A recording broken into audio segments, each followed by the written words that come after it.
Here we go. What an amazing day in the Lake District for a bit of product testing. I finally got some time to do some work on my own bike, got some upgrades to do, and including some new tyres. I thought this would be a really good opportunity to talk about tyres. Remember, last year I made a few videos where I reviewed tyres, really subjective, and reviewed them in a way that was like, guys, let me know what your opinions are. I'm gonna keep riding these. A year later, another season, and I think I've got some pretty good ideas, and I'm not sure where these new Pirelli P0 Race TLR RS fit into it. So here is my sort of current understanding of tyres, like my top three, if you like, and that is probably in third place is the Eagle F1s. These are the ones that I took to Mallorca, that I rode through most of the winter and towards the end of last summer, and they've done a lot of miles. They're currently fitted to a time bike that you guys can come and test if you want to. Now, these are the cheapest of the three, and they're not the grippiest, but they're definitely the most consistent performing throughout their lifespan, and the performance is pretty good. So I'm a big fan of these. For the value for money,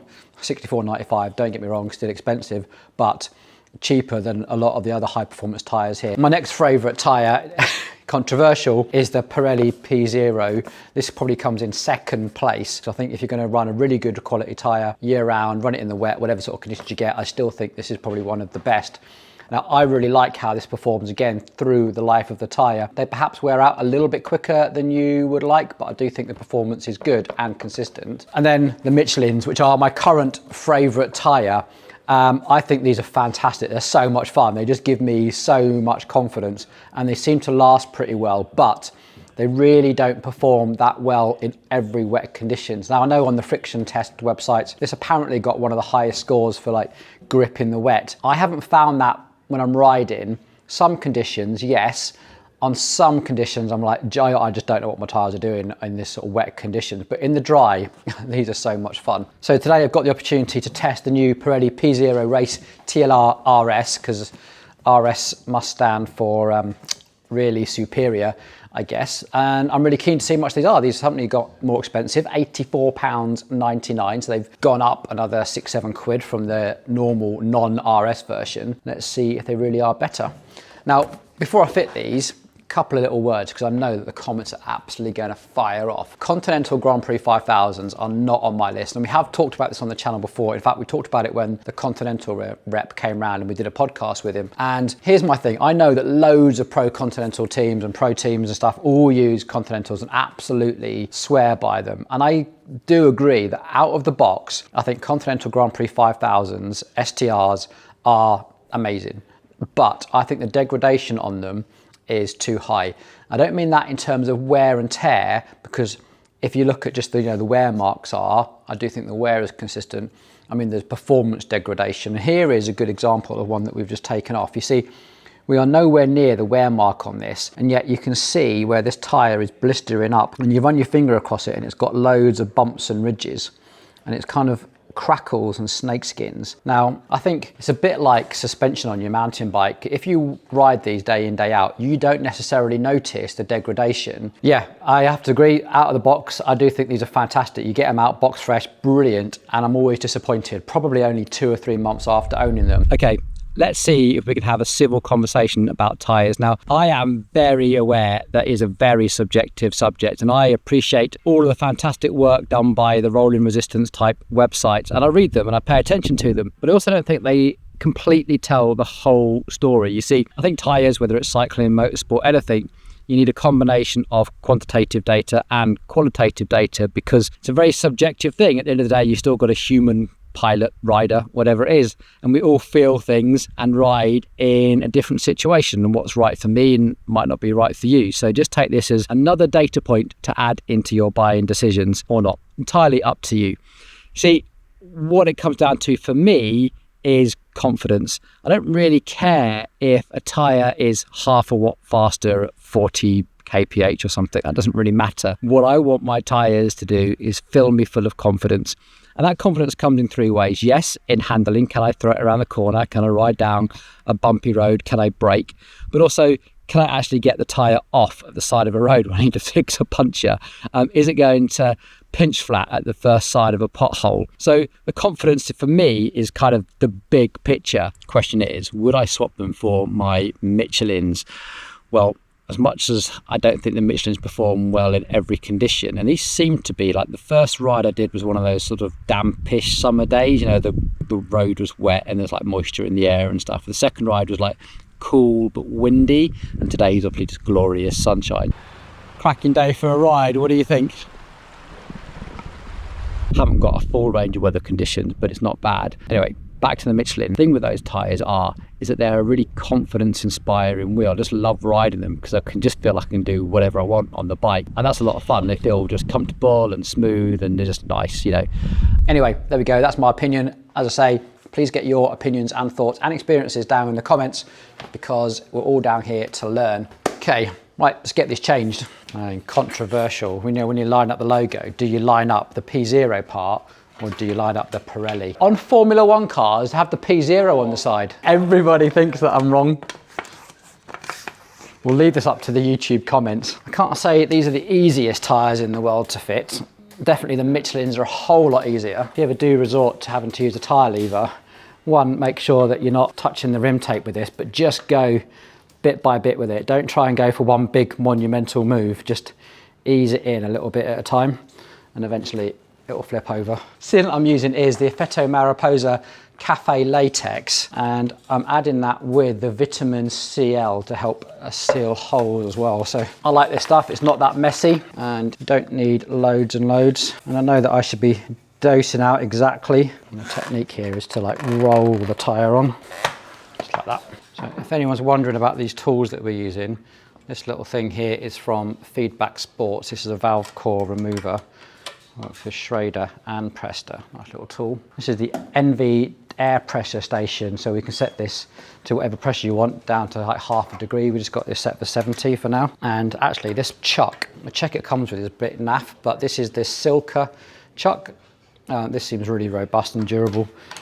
Enjoying using this. I really like this air pressure station because you literally cannot overinflate it. As long as you read this thing on the side, you can't just keep blasting it full of air. You're only ever going to go up to the maximum.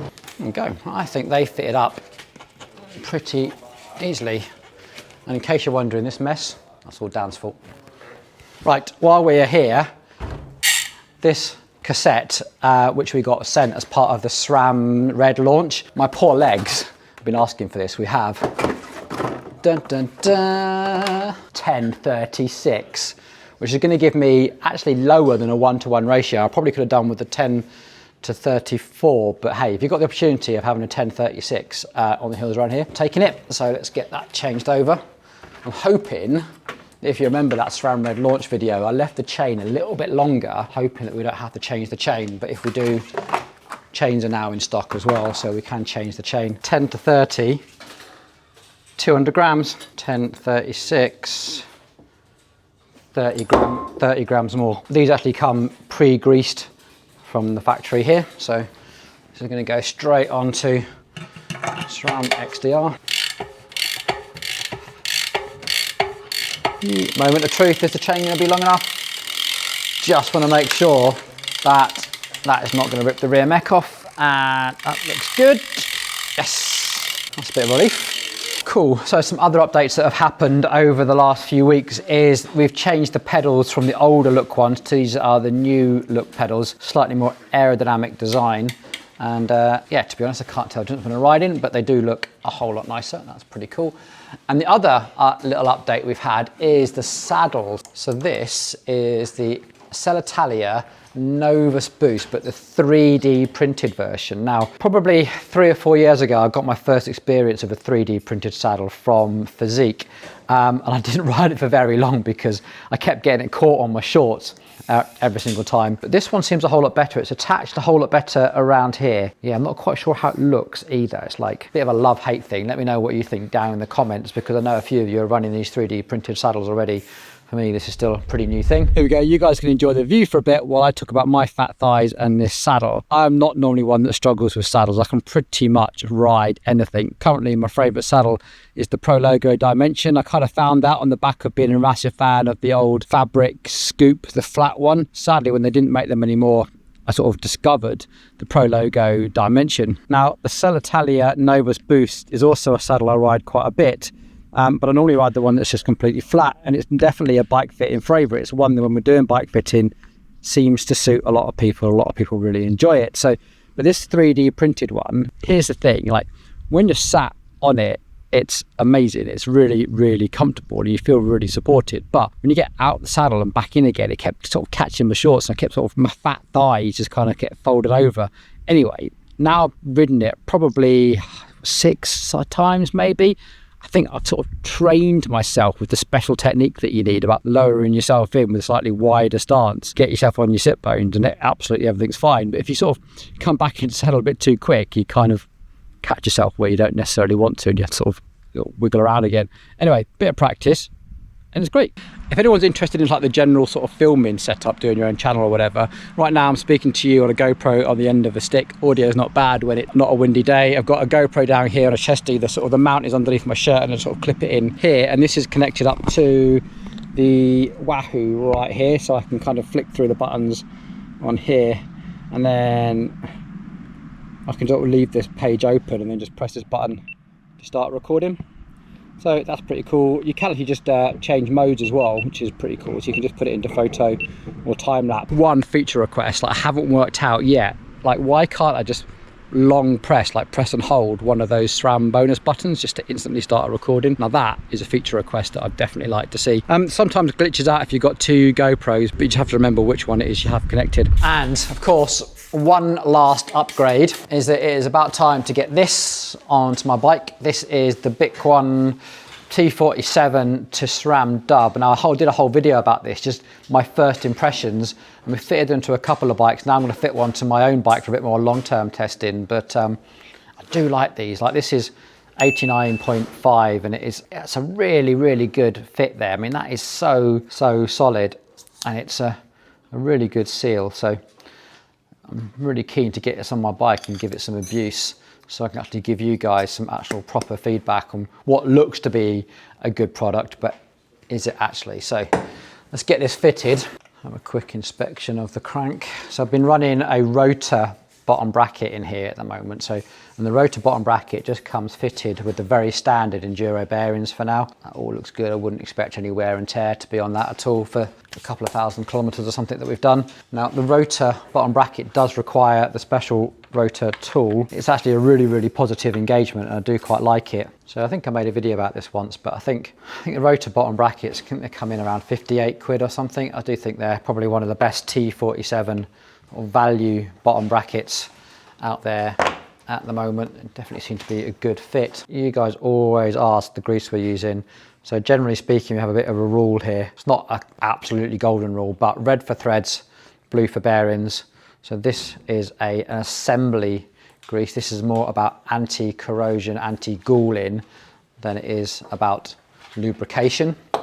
So this is the Maxima grease, calcium sulfonate grease. It's just a very inert that you can use on a variety of different things. Now what I'm going to do is, while it's still got a little bit of movement in the threads, so rather than just tightening one side down completely, look at that. That is how a bottom bracket should fit. You should be able to screw it in most of the way by hand. These actually use a standard T47 tool. So one of my favourite tools for this sort of thing actually is the ice tools. This is the M099. The reason I like this is because you've got a 1/2 inch drive on the back here, which means you can get a properly good torque wrench on it. And because we are reverse thread on this side, we need to turn the torque wrench around. See, how I'm trying to do here is to clamp the frame until I hear that click. So thing to remember with the look frames, they're an 85.5 rather than 86.5. So you're going to need to put a couple of spacers on here as well. Just needs a light smear of grease on this.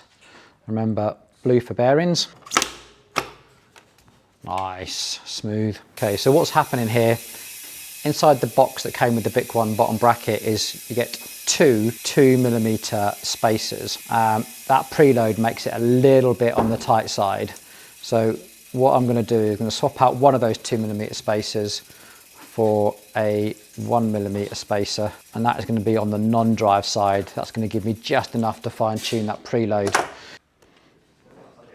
Nice work, Bitquan. I'm liking these bottom brackets, I have to say. I think you might be seeing a bit more of those from us. Almost the end of the video, and I'm very aware that it's probably about to come one of those everything is awesome videos.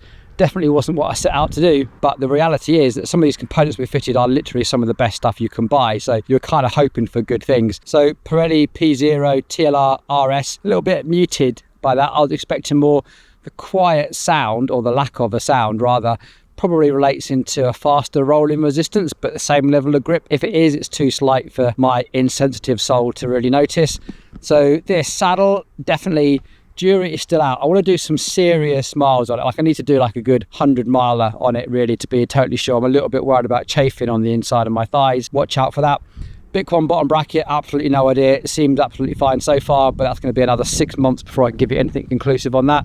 Oh, and the 1036 cassette. Now I know it's bad, but like, I've got 35/48 on the front, so I'd normally want to try and run at least a 1:1 gear ratio, and I know that I've got easier than that. I was a bit like, this is a bit bad, maybe I should just go for the 1034, but you know what, it's great. It just means that you just spin a lovely cadence. It don't really go any slower, you're just not as fatigued. Thumbs up. And the pedals, again, can't really tell the difference, but they look really cool, so what's not to like? Right, back to the studio. So if you like this sort of content, please think about subscribing to the channel. Get down there in your comments, give us all those opinions on your tyres, what you think of these saddles. Really, really keen to know your thoughts. That's how we all learn. So until the next time, take it easy and hit that subscribe button. Go and press it right now. Cheers.